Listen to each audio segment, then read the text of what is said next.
कि श्रेया का रेप हुआ है और रेप होने के बाद वो उसको तेजाब से नहलाया गया है और पुलिस का ये स्टेटमेंट है कि वो डूब के मर गई है। अरे निर्भया का अत्तड़ी निकाल दिया गया था, मतलब हाथ अंदर डाल के यानी से अत्तड़ी निकालना। डॉक्टर प्रियंका रेड्डी डॉक्टर थी, वेल एजुकेटेड महिला, उसका रेप करके उसको मार दिया गया बहुत बुरी तरीके से। उसके योनि में, उसके प्राइवेट पार्ट में छड़ या ऐसा कुछ घुसाया गया था। देखिए ना, अभी उठाऊंगी बंदूक, सीने पे दाग दूंगी, फिर चले जाऊंगी जेल, कोई दिक्कत नहीं है। लेकिन अभी भी निर्भया केस में भी अभी भी एक अपराधी जिंदा है। रेप करने में शर्म नहीं आता है और ये सब सुनने में शर्म आता है, डायरेक्ट बात करने में शर्म आता है। अगर एक लड़के को पिता का सुख कोई दे सकती है तो वो एक ही रास्ता है, एक लड़की। जन्म लेने के लिए आपके पास एक ही रास्ता है और वो है महिला। तो कोई लड़की आपके बगल में बैठ गई तो शादी का झांसा देकर उसका रेप करने का सोचते हो। कितनी आसिफा बनेगी भारत में, कितनी निर्भया बनेगी भारत में, और कितनी श्रेया बनेगी, कितनी प्रियंका रेड्डी बनेगी। जो तुम लोग ये सब काम करते हो, बलात्कार करते हो। बिहार की दिल दहलाने वाली घटना जो हुई थी औरंगाबाद के नबीनगर में, आज फिर से हम उसी हत्याकांड के बारे में बात करेंगे। जी, मैं बात कर रहा हूँ श्रेया हत्याकांड, जो कि पटना से समथिंग 150 किलोमीटर से दूर है, औरंगाबाद के नबीनगर में। और वहाँ पे मात्र 16 साल की लड़की सुबह क्लास के लिए निकलती है, लेकिन वो क्लास भी नहीं पहुंच पाती और ना ही उस दिन घर वापस आ पाती है। 13 तारीख को जो है उसका शव बरामद होता है, जिसमें पुलिस प्रशासन की भारी लापरवाही भी देखी जाती है। पुलिस प्रशासन को जो है सब मिलता है, उसके बाद जो है पुलिस प्रशासन सासाराम हॉस्पिटल में उस सब को भेज देती है। उसके बाद जो है वहाँ के सासाराम के अस्पताल से निजी जो वहाँ के कार्यकर्ता हैं उनके द्वारा परिवारजनों को फ़ोन किया जाता है और इस घटना की बारे में बताया जाता है। इसके बावजूद जो है पुलिस प्रशासन का एक दिन के बाद जो है बयान आता है और उसमें जो है औरंगाबाद के जो पुलिस प्रशासन है वो कहते हैं कि यह हत्या नहीं, आत्महत्या है। उसके बाद वहाँ औरंगाबाद के जो डीएम हैं उनका बयान आता है 17 तारीख की सुबह में कि यहाँ के घटना के बारे में उनको पता ही नहीं था। 17 तारीख को जो है डीएम जो है औरंगाबाद के वो उस लड़की का फ़ोटो देखे हैं, उसके बाद इस घटना के बारे में जानते हैं। उसके बाद जो है कई बड़े बड़े नेता वहाँ पहुँचते हैं, पवन सिंह वहाँ पहुँचते हैं। और लेकिन आज जो है अच्छा खासा दिन हो गया, समथिंग 9 से 10 दिन हो गई है, इसके बावजूद जो है श्रेया हत्याकांड में किसी भी आरोपी का गिरफ्तारी नहीं हुई है, ना ही उसके परिवार वाले को अभी तक इंसाफ मिला है। इसी सिलसिले में अभी हमारे साथ बात करने के लिए जुड़ी है रूपम कुमारी। चलिए हम इनसे भी बात करते हैं। मैम, अभी आप भी एक लड़की है और जो बिहार में एक घटना हुई है दिल दहलाने वाली, उस पर आपकी क्या राय है? बिहार शायद बिहार ही नहीं, बिहार एक भारत का हिस्सा है। हम बिहार क्यों बोले, भारत। जब एक गायक, जब एक कलाकार वहाँ पे चुनाव में खड़ा होता है काराकाट की धरती पर, तो वो धरती फेमस हो जाती है। महज कुछ दिन ही बीतते हैं चुनाव के, रिजल्ट आते ही नवीनगर, जहाँ मैं खुद वहाँ गई हूँ प्रचार प्रसार में, वहाँ यह घटना घट जाती है और मेरे पास एक खबर आता है कि ऐसा ऐसा वहाँ पे हो गया है। दिल झंझोर दिया। लेकिन अभी जो दिल झंझोरा है वो तो सिर्फ एक उसका फ़ोटो देखे था मैंने, जो उसका डेड बॉडी का जो मैंने तस्वीर देखा, जो वो मतलब उसका चेहरा मेरे नज़रों के सामने घूम रहा है। कितनी आसिफा बनेगी भारत में, कितनी निर्भया बनेगी भारत में, और कितनी श्रेया बनेगी, कितनी प्रियंका रेड्डी बनेगी। 1 जुलाई से हमारा नया कानून आ रहा है, उसमें फांसी का भी प्रावधान है। पहले फांसी का प्रावधान एक्चुअली था नहीं, वो तो कोर्ट फांसी देती थी ना, लेकिन एक बेसिक लॉ नहीं था कि इस केस में अगर ऐसा करेगा तो उसको फांसी मिल जाएगी। लेकिन ये जो अपराध है, इस अपराध में फांसी की सज़ा होगी, ये तो तय है निर्भया केस के बाद। लेकिन उस केस उसमें भी फांसी मिला। 2012 की घटना 2021 या 20 में उसको फांसी मिली।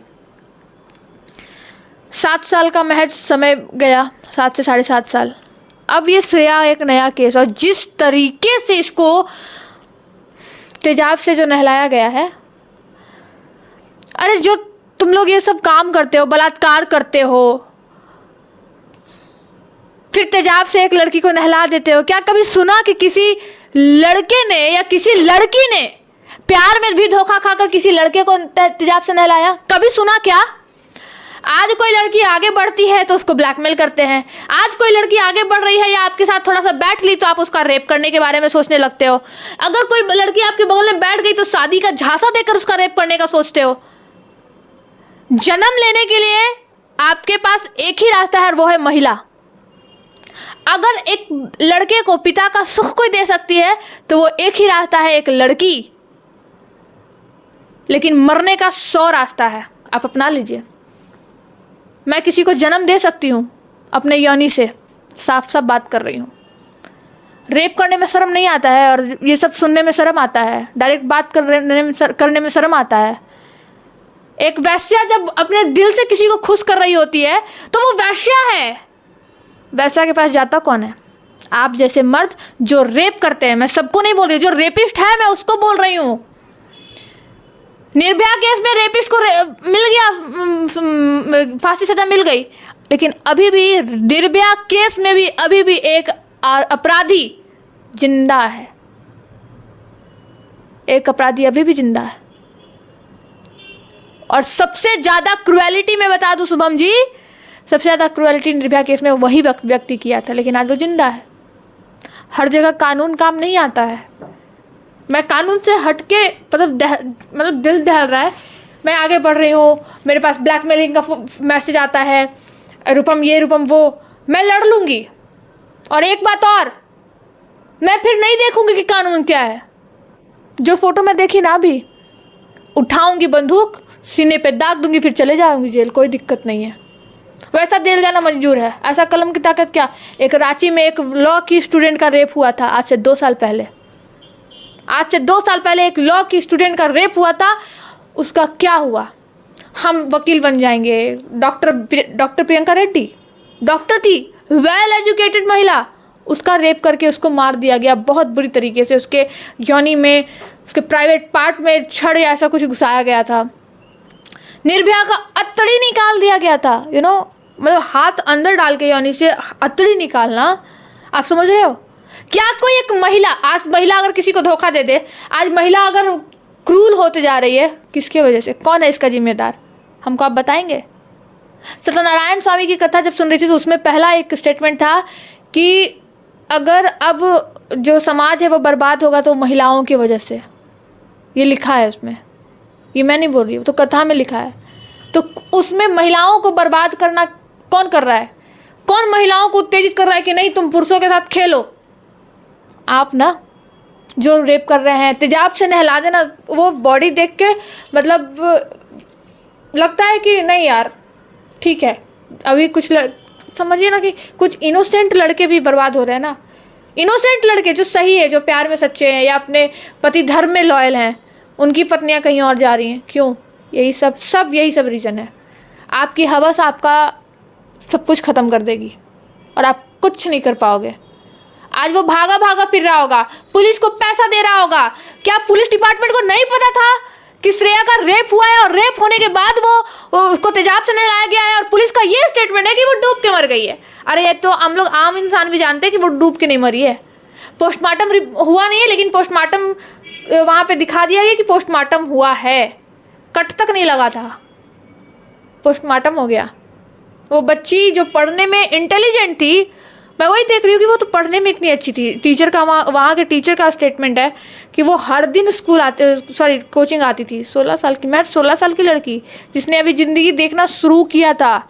अभी भी उसका स्कूल, यानी इस साल उसका स्कूल 10th का एग्ज़ाम दिया होगा उसने। इस साल 11th में थी, अभी वो 10th पास आउट की थी। अब वो दुनिया को समझती, दुनिया को देखती, वो क्या क्या सपने लेके आई होगी।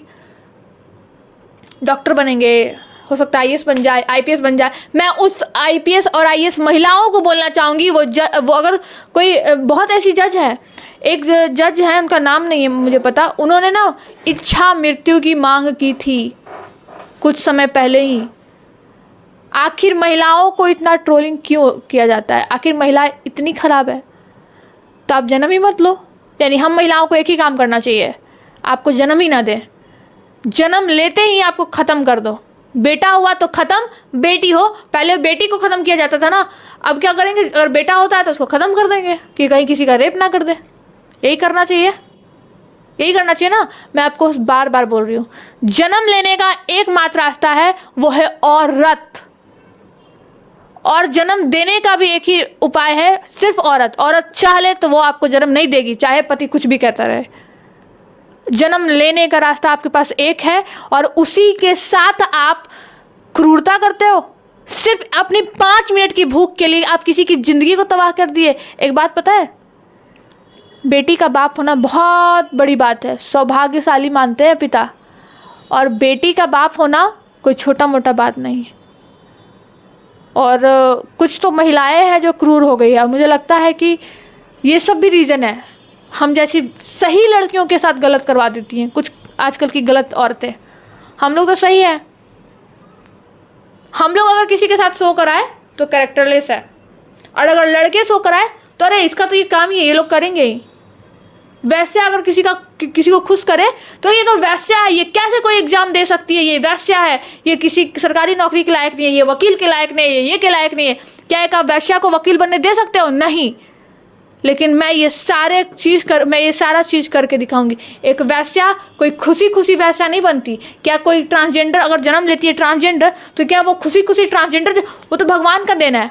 मैं ये सब करके दिखाऊंगी। और जो रेपिस्ट है ना, पता है, मैं अगर आउट ऑफ लॉ जाके बात करूं तो ऐसा दिल में आता है कि मेरे पास कोई ऐसा केस आए ना, चुपचाप एविडेंस हटाओ, गोली मारो, क्रूरता की तरह उसका प्राइवेट पार्ट काटो और उसको एकदम गोली से भून दो, छटपटाता रहेगा, और जिसका वो रेप किया सामने खड़ा करो और वो देखे और एंजॉय करे, और जाओ मरो अब तुम, और चुपचाप गंगा जी में दहा दो जाके।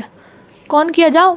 अभी तो पुलिस वाले को मिल नहीं रहा है, वही काम हम लोग करेंगे, यही करना पड़ेगा ना। फिर जब आप कीजिएगा तो उस टाइम तो पुलिस पूरा एक्टिव हो जाएगी। वही तो कह रहे हैं कि हम करें तो पुलिस पूरा एक्टिव, और अगर कोई पॉलिटिशियन कर दे तो पुलिस पूरा हाथ पैर जोड़ के, मैं पुलिस वाले को यही कहती है, अपनी बेटी को आगे कर दो। हम लोग एकदम सुस्त रहेंगे कि चलो भाई हमारे साथ नहीं हुआ, किसी मंत्री विधायक की बेटी के साथ हुआ है, तो सब लोग आराम से उस दिन पूड़ी भुंजिया सेव जो भी है सब बना के खाएंगे। लेकिन भगवान ना करे किसी की भी बेटी हो, बेटी बेटी होती है। लेकिन अगर ये क्रूरता दिखाएंगे, अगर आप सही हो, नबी नगर के जो भी पुलिस प्रशासन, अगर आप सही हो तो उस अपराधी को सजा दिलाओ, सही चीज़ करो, क्योंकि वाकई अगर आप चाह लोगे ना तो पकड़ लोगे, ये रियल क्रिमिनल को पकड़ लेंगे। आप पुलिस की बात करें, जब नवीन नगर हमारी टीम गई थी, तो जब श्रेया के परिवार से पता चलता है कि वहाँ के डीएम को जब नहीं पता होता है, 17 तारीख की सुबह उनके घर जाते हैं और कहते हैं कि मुझे आज पता चला। आजकल के जो डीएम और आईएएस ऑफिसर जो भी बन रहे हैं, वो पढ़ाई खूब करते हैं। गरीब घर का बच्चा बहुत वायरल होता है ना, गरीब घर का बच्चा आईएएस बन गया, आईपीएस बन गया। वो गरीब बच्चा आईएएस आईपीएस बन जाता है, और जब आईएएस आईपीएस बन जाता है तो वो करप्ट हो जाता है। क्यों? तुमने भी गरीबी देखी। हाँ, सारे आईएएस आईपीएस को मैं नहीं बोल रही, लेकिन कुछ जो डीएम है जो आप बता रहे हो, पता नहीं है, ठीक है, नहीं पता होगा, स्वाभाविक सी बात है, नहीं पता होगा, लेकिन जब पता चला तब तो एक्टिव हो जाना चाहिए था ना यार। एक पिता की एक बच्ची चली गई, और वो भी ऐसी वैसी नहीं, वो वेल एजुकेटेड और वेल नॉलेजेबल लड़की थी। हर दिन अपने क्लास में पंक्चुअल रहना, टाइम को लेकर, अपने पढ़ाई को लेकर अव्वल रहना, टॉप करना, उसका ये रिकॉर्ड रहा है। आपने तो, अगर डीएम साहब अगर आपको लग रहा है, मेरी बात से आपको थोड़ा तीखा लग रहा है, तो आप थोड़ा पता कर ले। और अगर आपको इसमें सुस्ती नज़र आ रहा है, अगर आपको नींद लेना है, चैन की नींद लेना है, तो एक काम कीजिए, अगर आपकी बेटी है तो अपनी बेटी के बारे में सोचिए, और नहीं तो अपनी बेटी को ही आगे कर दीजिए। मैं तो बोलूँगी वहाँ के जो भी अभी जीते हैं, आप एक चीज़ और देख लीजिए ना, काराकाट में जीता कोई और, उपेंद्र कुशवाहा जी को जीतना था लेकिन जीता कोई और देखिए उसके जीतते आरजेडी का कैंडिडेट है।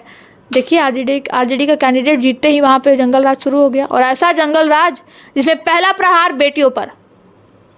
क्या लगता है श्रेया के परिवार को जो है इंसाफ मिलेगा? देखिए जिस तरीके से मैं देख पा रही हूँ, नहीं मिलेगा। क्या करना होगा फिर उनको? मेरे पास सारा आइडिया है। मैं ऑन कैमरा अगर आइडिया दे दूंगी ना तो सारे लोग सतर्क हो जाएंगे। क्योंकि आपको पता है मैंने बहुतों को इंसाफ दिलाया है, मुझे पता है कि कैसे काम करना है। और निर्भया केस के एक एक पन्ने को मैंने पढ़ा है, प्रियंका रेड्डी के केस को मैंने एक एक फाइल एक एक वर्ड मैंने पढ़ा है, तो मुझे पता है कि इन्वेस्टिगेशन कैसे करना है। होगा तो मैं पर्सनल लेवल पे इन्वेस्टिगेशन करूँगी, हालांकि अलाउ नहीं है, बट गुड फेथ में अगर मैं इन्वेस्टिगेशन करती हूँ और पुलिस को सबूत देती हूँ, या फिर अगर पुलिस तो करप्ट होती है, क्योंकि पुलिस अगर करप्ट नहीं होती तो कोर्ट भी पुलिस के स्टेटमेंट पे बिलीव नहीं करता। बिलीव क्या नहीं करता, खुद लॉ में ये दिया है कि पुलिस के बातों पे लॉ यकीन ही ना करे, कोर्ट यकीन ना करे, ऐसा प्रावधान ही है। तो आप ऐसा करते हो, आपकी जाति पुलिस है, सही बात है, आप किसी के नहीं हो। जब अपने बाप के नहीं होते तो एक पीड़िता जिसकी इस तरीके से हत्या हो गई, उसके क्या होंगे ये? अगर ये होते सही तो उसको न्याय मिलता, मिलने में समय होगा। लेकिन आप सीधा ये स्टेटमेंट आ रहा है कि डूब के मर गई। डूब के मरने पे ऐसा पूरा वो होता है, पूरा मुंह जल जाना, मुंह ये हो जाना, और एकदम डिफरेंट, पूरा बॉडी फुल गया है पानी से, और जो वो लड़की थी रियल में वो पूरा चेहरा बिगड़ जाना, बहुत क्रूर है, बहुत क्रूरता है। उसका रेप हुआ है भाई, वो दिखने से ही समझ में आ रहा है। और मैं अगर झूठ बोल रही हूँ तो आप उसका मेडिकल करा लेते, आपने तो बॉडी को ही पहले हटा दिया। और मैं एक बात और बोलूँगी, अगर कोई ऐसा केस होता है, मैं हर परिजन को बोलूँगी, भगवान ना करे किसी के घर हो, अगर आपके साथ ऐसा कुछ होता है तो आप सबसे पहले तो बॉडी को अपने कब्जे में लीजिए, ठीक है। पहले अब वो हो गया, श्रेया वाला कांड हो गया, अगर आगे कुछ होता है मैं उसके लिए बता रही हूँ, बॉडी को अपने कब्जे में लीजिए, ठीक है। प्रॉपर बाकायदा उसका अपने निगरानी में उसका पोस्टमार्टम कराइए, प्रॉपर वीडियो, प्रॉपर फुटेज, उसकी माँ को वहाँ रखिए, पूरा बॉडी को न्यूड कीजिए कपड़ा हटाकर, और जो भी कपड़ा हो उसको भी अपने कब्जे में रखिए, और प्रॉपर उसका इन्वेस्टिगेशन कराइए। पुलिस के हाथ मत लगने दीजिए। पुलिस आपको बोलेगी कि हम ये कर देंगे वो कर देंगे, नहीं, आप बॉडी को अपने कब्जे में लीजिए, बॉडी का प्रॉपर इन्वेस्टिगेशन आप रहिए, पुलिस भी वही रहेगी, उसके सामने बाकायदा प्रॉपर वीडियो फुटेज के साथ इन्वेस्टिगेशन कराइए, पोस्टमार्टम कराइए, उसके बाद कोर्ट में प्रेजेंट कीजिए। देखिए आपको इंसाफ में जल्द से जल्द वो मिल जाएगा, जल्द से जल्द इंसाफ मिल जाएगी, बस इंसाफ में देरी नहीं होगी, क्योंकि हर कानून, हर इंसाफ एविडेंस पे होता है। अभी हमारे साथ रूपम जी मौजूद थे और इन्होंने अपनी जो है बात रखी है कि अगर जिस तरह से श्रेया की हत्या हुई थी, अभी तक पुलिस प्रशासन वहाँ पे बड़ी लापरवाही कर रही है, लेकिन जो रूपम जी है वहाँ उनके परिजन से बात करेंगे और उनको जो है अपनी जो न्याय के लिए क्या कुछ करना होगा उस पर भी ये चर्चा करेंगे। बाकी आप लोग को क्या लगता है, श्रेया को इंसाफ दिलाने में आप लोग कितना सहमत है? इस वीडियो को ज़्यादा से ज़्यादा शेयर करें ताकि श्रेया के परिवार वाले को जल्द से जल्द इंसाफ मिल सके। धन्यवाद। आप देख रहे थे न्यूज़ ज़ीरा शुभम के साथ।